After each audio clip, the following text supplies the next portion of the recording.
Il-Kummissarju tal-Pulizija Angelo Gafà injora kompletament talba li saret mill-ġurnal In-Nazzjon għall-intervista sabiex iwieġeb domandi diretti rigward diversi temi ħarqu li qed jiddominaw l-aħbarijiet bħalissa ewlenin fosthom il-kwistjoni marbuta mad-dil fraudolenti tal-isptarijiet.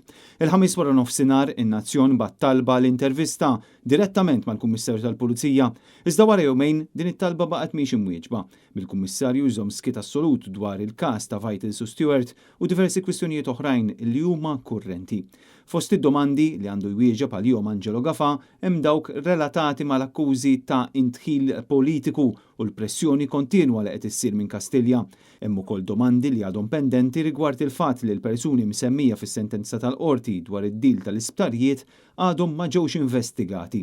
Fid-denunzja ta' nhar it-tnejn li għadda l-Partit Nazzjonalista talab lill-Kummissarju tal-Pulizija biex jinvestiga lil dawk li blemilu l-azzjonijiet tagħhom influenzaw dan id-dil fraudolenti. Il-persuni jinkludu dawk imsemmija fil-ftehim u li jista' jkun illi bemilhom wettqu forma ta' kompromess. Fosthom Joseph Muscat, Konrad Mizzi, Chris Fern, Robert Abela, Chris Cardona, Keith Kembri, Edward Cicluna, Clyde Caruana, Ramtu Muluri, Armin Ernst u l-kumpaniji Vital Su Stewart. Id-denunzja ġiet infasta mid-deputati Carola Aquilina u Joe Giglio.